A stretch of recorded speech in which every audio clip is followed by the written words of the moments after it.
break your bones, but words will never hurt you? Yes, they will, but they can also free you up. Because I'll never forget when I met Mr. Washington. It was my junior year in high school. I've been in special education from the 4th grade all the way up to my junior year in high school. My twin brother always made the honor roll. And he said, young man, work this problem out for me. He was a new instructor. I said, sir, I can't do that. He said, why not? I said, I'm not one of your students. He said, look at me. Yes, sir. Work the problem out anyhow. I can't do what you asked me to do, sir. Why? Sir, because I'm educable, mentally retarded. And the students erupted in laughter. They said, hey, he's DT. He said, what's that? He's the dumb twin. He's not Wesley. That's Leslie.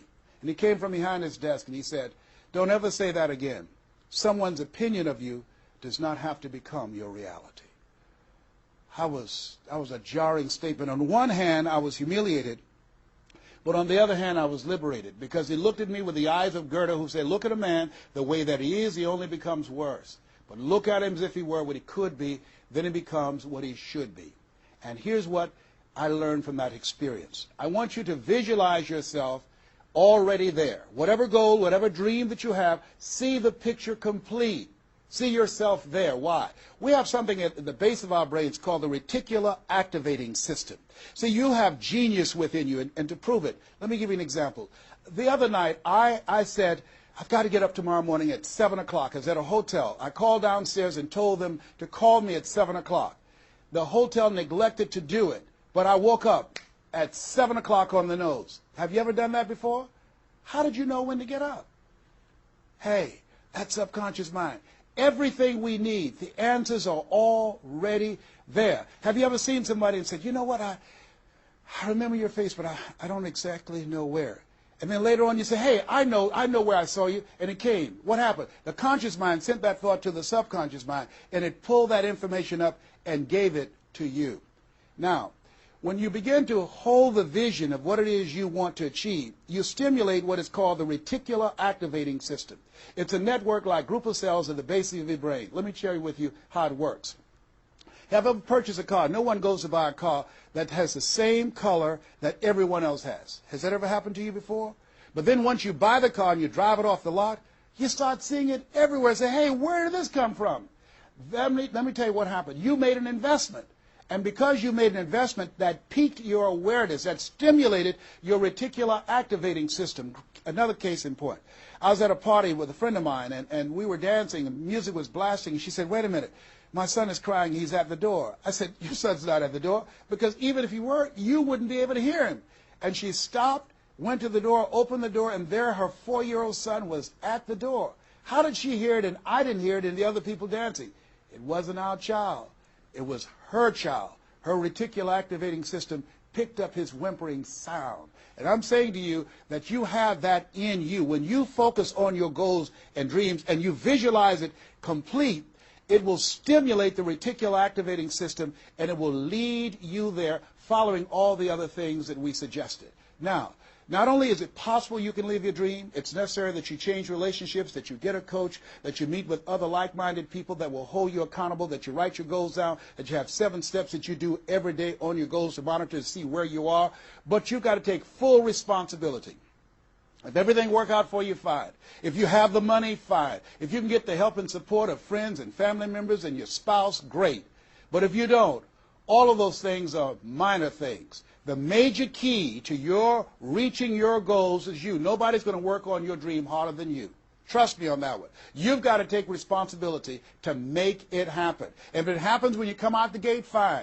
But if you fail, so what? Come back again and again and again and again. If it's something that you love, if it's your passion, until you do it.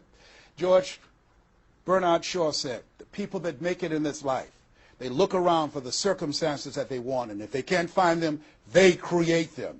Here's something else. It's hard. When I bought the first home for my mother, and I didn't do a title search, and a guy sued me, and I had to move out from the big, beautiful home I bought her to a roach-infested home I moved her out of, and the neighbors came out and said, Mamie, y'all back? Yes, what happened? My boy lost a house. He didn't do a title search. And we had to get out. They foreclosed on the house. He didn't have the $50,000 to pay the guy who put a lien on the property. It was devastating. But let me tell you something. it was worth it.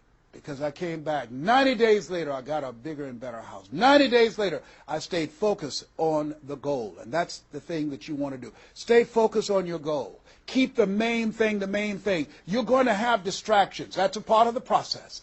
It's not there to stop you. It's only there to challenge you. You want to grow through it. You know, I think it was Robert Schuller who said, tough times never last, but tough people do. Keep the main thing the main thing. You're going through hell? Don't stop. Keep moving. Keep on moving. Don't stop to talk about it. Keep moving. That's the name of the game. Keep on swinging. One of my favorite movies is Cool Hand Luke and Paul Newman. I don't know if you've ever seen the movie, but there's a scene where Cool Hand Luke is fighting a guy, big dude, just kept knocking him down. Bam! That kept on knocking him down. Cool Hand would get up, he'd knock him down. Bam! And pretty soon the guys are feeling sorry, say, stay down, Cool Hand, stay down. Cool Hand Luke would get back up again. Guy would knock him down. Bam! The guy would say, stay down, man, stay down. Cool Hand would get back up again. The guy would knock him down. Bam! And after a while, the guy got tired of knocking Cool Hand down. And Cool Hand stood up. Everybody had walked away, and he was still swinging in the wind. Swinging. Nobody was there but him. That's who I am. Cool Hand Luke. That's who you want to be. Cool Hand Luke. You keep on swinging, and the universe will yield to you. It will dispatch angels to come rescue you and say, back off. Give him what he wants. Give her what she wants. Let's go find a wimp today.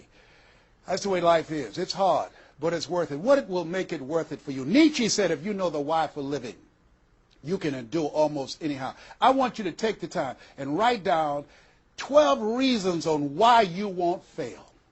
Because when the tough times come, and they're going to come, when life hits you on the blind side, and that's going to happen, your children start going crazy, or someone you thought you'd be married to for the rest of your life, like I went through, and they decide they want a divorce, called life.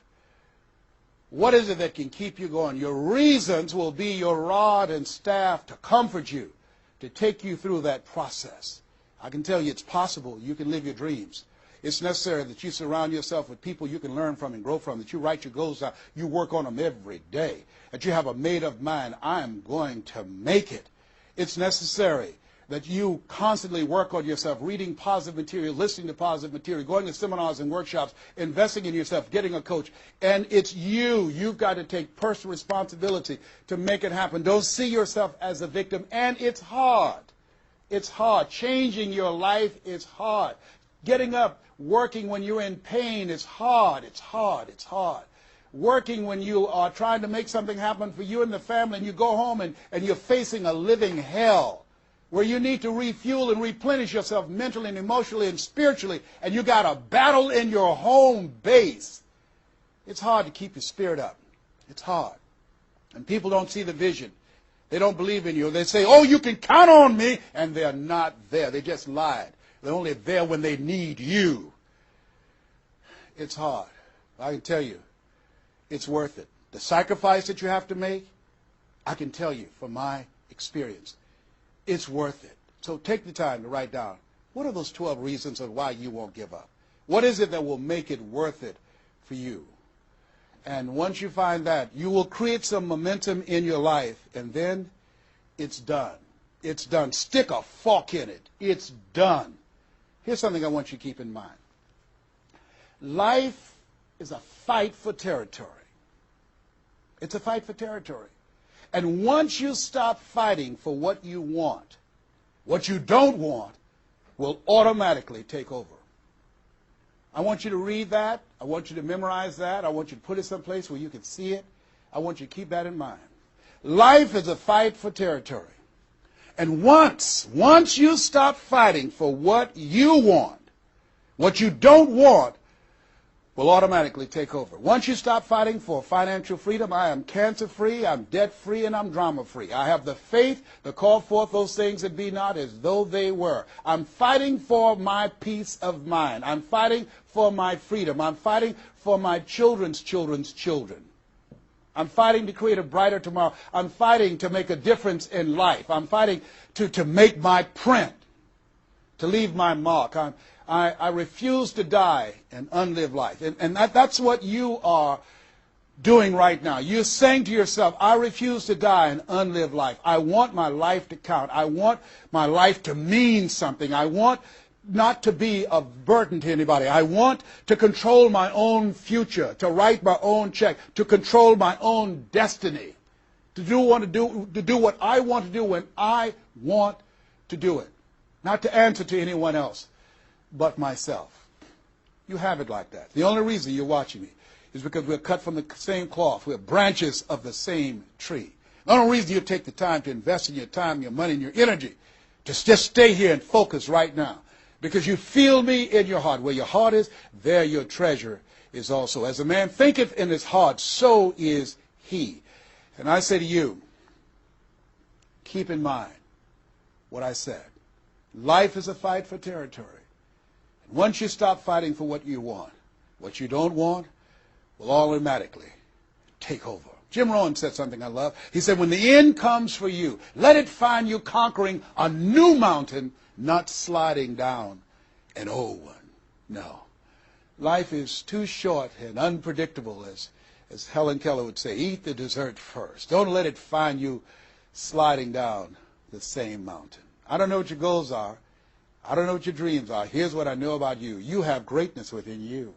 Here's what I know about you, and I don't even know you, but based upon my own experience, you were chosen on purpose for a purpose, 1 out of 400 million sperm. You have greatness within you, but greatness is a choice. It's not your destiny.